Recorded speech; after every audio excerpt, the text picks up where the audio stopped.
E aí, pessoal, tudo bem com vocês? Hoje eu vou falar aqui um pouquinho sobre essa guinada que o podcast Três Irmãos, recentemente, nos últimos meses aí, né? Eu não sei se vai fazer um ano que eles deram meio que essa guinada aí, que o podcast Três Irmãos deu uma guinada meio para o lado do comunismo, né? Era um podcast que, inclusive, um dos dois, né, que é o Robertão aí, né, o Robert Baratheon, um dos dois era bolsonarista, né? Inclusive bolsonarista convicto, radical, etc, né? E aí ele deu uma guinada agora para uma espécie de comunismo, meio que misturado com nacionalismo e tal, né? Inicialmente parece que ele ficou um pouco deslumbrado aí com o Rubão, segundo, né, o que falou o Robertinho. O Robertinho fala que o Robertão, né, o Cabeleira, que o Robertinho chama ele de Cabeleira, né? O Robertinho falou que o cabeleireiro ele geralmente fica muito emocionado, ele sempre fica. Ele sempre passa um tempo acreditando numa ideologia, né? E ele acredita nisso de forma muito forte. E aí ele passa um tempo focando só naquilo ali e depois ele abandona, né? Provavelmente vai ser o que vai acontecer, né, no futuro, caso ele chegue a entrevistar pessoas, né, acadêmicos de verdade aí, que, né, tragam uma outra visão, né, uma outra perspectiva a ele, né? Mas aí o que acontece aqui? Essa guinada mais recente do podcast Três Irmãos, né, que era o podcast que tradicionalmente trazia o pessoal ali mais bolsonarista e tal, né, mais o pessoal do mainstream. Essa guinada mais recente do podcast Três Irmãos, ela para mim não está sendo muito positiva, né, porque a ideia era o quê? A ideia era você trazer vozes discordantes, né, ao debate público, o que eu acho que é uma coisa legítima, só que eu acho que os outros podcasts têm feito isso de forma mais interessante, de forma mais igualitária, né? E o podcast Três Irmãos não. O podcast Três Irmãos tem basicamente trazido muito mais a perspectiva do comunismo, né, do que outras perspectivas aí. Inclusive, o pessoal até acredita, né? Eu até vi uma postagem aí, não sei quem escreve aquelas postagens, é o Robertinho, se é o Cabeleira, enfim, ou se é os dois, né? Mas enfim, eu vi numa dessas postagens, né, ele dizendo que não, vamos trazer aqui para deixar o jogo mais igualitário. Ok, só que assim, entenda o seguinte, até agora eu não vi essa igualdade entre opiniões discordantes, né? Eu vi muito mais uma predominância muito maior do lado comunista, né? Porque os podcasts, né, e eu falo assim, até no geral, né? Os podcasts no geral não têm feito tantas entrevistas assim, né? É uma coisa até que em certo sentido, ela chega até a ser assim, é até um pouco assustador que os podcasts, no geral, eles não têm trazido nenhum acadêmico liberal de fato, né? Você pode até dizer que, trouxeram o ANCAPs, né? Então trouxe um ANCAP, Miorim, né? Miorim ou Paulo Cogos, né? Que é uma influência aí, né? Mas a questão não seria você trazer só influências, né? É você trazer acadêmicos que trabalham naquilo ali, né?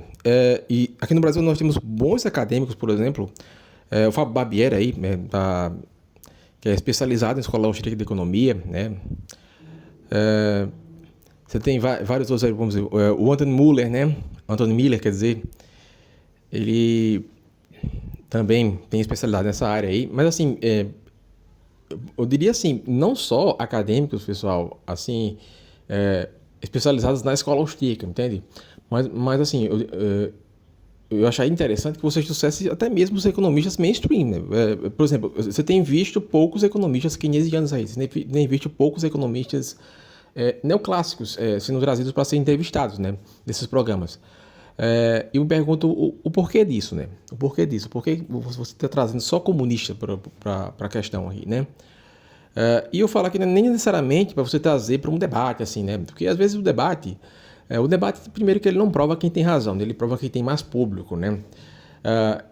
É claro que assim, quando é uma coisa assim, bastante discrepante, né? Eu poderia dizer assim, um debate que você vê assim, por exemplo, Wilker Leão versus Jones Manuel, né? Eu detesto Jones Manuel, mas assim, é óbvio que o Wilker Leão ali ele não sai muito bem nesse debate, né? É uma coisa assim que é evidente para quem olha o debate, né? Embora que assim, eu pessoalmente consigo discordar do Jones Manuel enquanto estou assistindo o debate, mas ao ver que o Wilker Leão não conseguiu aproveitar, né, certas partes, né, certos argumentos do Jones Manuel para poder fazer um contra-argumento adequado ali, né, você vê que ele não foi muito bom no debate, né? Mas o que acontece, né? A questão, assim, não é só você trazer para debate, né? Porque o debate, quando ele não é um debate assim, realmente discrepante, você tem ali uma pessoa que não é um acadêmico, né?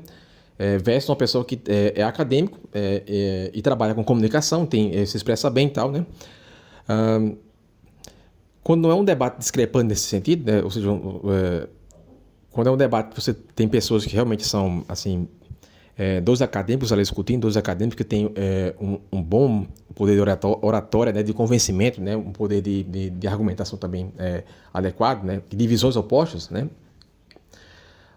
o debate ele não vai decidir quem tem razão, né, até porque o público muitas vezes, talvez o público majoritário seja o público aí comunista, né, no canal, e aí o público comunista vai dizer que o lado comunista venceu, sendo que muitas vezes possa ter sido que não, né.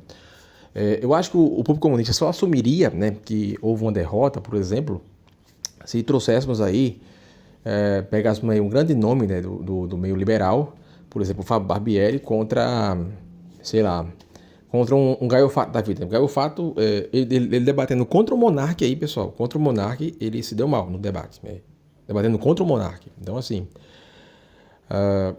e eu falo assim, muitos comunistas nos comentários, até tentaram ficar lá do Gaio Fato. Só que assim, na própria bolha deles, teve muitas pessoas assumindo que o Gaio Fato foi ruim no debate, chamando o Gaio Fato de Gaio fraco também, né? Então, assim, quando é uma coisa... Os comunistas, eles só assumem que houve o debate, né? Houve uma derrota pro lado deles, né? Quando você vê que é um negócio muito discrepante mesmo, né? Ou assim, quando o lado comunista ele está sendo representado por uma pessoa que ela é tão ridícula, mas tão ridícula que eles preferem não se associar a ela, como é o caso do Gaio Fato, né? Muitos comunistas aí preferem não se associar ao Gaio Fato, né? Enfim, mas aí assim, eu queria que o podcast Três Irmãos fosse de fato esse podcast, né? Que fosse uma voz, que trouxesse assim, vozes discordantes, né? Que trouxesse uma maior igualdade, assim, né? Sei lá, equilibrasse mais o jogo, né, no discurso público do que está sendo divulgado, das ideologias que estão sendo divulgadas aí, né? Mas a ideologia dominante que está predominando nos podcasts aí tem sido o comunismo, né? E isso tem uma grande fatia de contribuição de quem? Do podcast Três Irmãos aqui, pessoal. Podcast Três Irmãos, né? É inegável que o podcast Três Irmãos tem feito essa cagada aí ultimamente, né? De não conseguir realmente atingir essa igualdade aí, né? Enfim, e aí você tem uma discrepância muito grande em termos de qual lado está sendo mais bem representado, né? Aí no YouTube, né? O YouTube hoje em dia ele é basicamente meio que a mídia brasileira aqui, né? Ele já virou praticamente uma mídia brasileira aqui, né? É difícil pessoas hoje em dia que estejam assistindo aí Globo, né? Enfim, as pessoas elas acompanham as coisas pelo YouTube. Então, assim, eles basicamente estão colocando aí, estão alçando essas figuras a uma posição de autoridade que em muitas situações elas não teriam, né? Se você tivesse uma voz que apresentasse uma outra visão, né? E apresentasse corretamente a outra visão, né? O que eu quero dizer corretamente, porque assim, não adianta você dizer que está trazendo o lado liberal se quem você está trazendo por exemplo, o Pavanato. Se quem você está trazendo sei lá, é uma figura mais ridícula, assim, né? Uma figura meio cômica, assim, né? E não um economista sério aí, né? Porque uma coisa que poucas pessoas sabem é que na academia é dominante não o lado marxista na área da economia, né? E sim o lado liberal, né? Ou seja, neoclássicos aí, né? Keynesianos aí, que também são liberais, né? Mesmo que muitas pessoas achem que não. Enfim, até o Júnior Manuel, inclusive, reconheceu isso no debate dele com o Igor Leão, né? Que a academia ela é mais liberal do que propriamente... Que eu acho que é um ponto que o pessoal, quando vai falar de doutrinação, não sabe falar, não sabe argumentar direito, né? Não sabe argumentar. É só falar que a academia é marxista, mas aí esquece, né? De definir corretamente o que é o marxismo e aí acaba confundindo com certos liberalismos que não são o mesmo liberalismo que você está defendendo, né? E aí, para você, todo outro liberalismo é como se fosse uma espécie de marxismo e muitas vezes não é bem assim que rola, né? Então, é isso aí, pessoal, né? Essa é a sua opinião que eu queria deixar hoje aqui, né? E ficamos por aqui.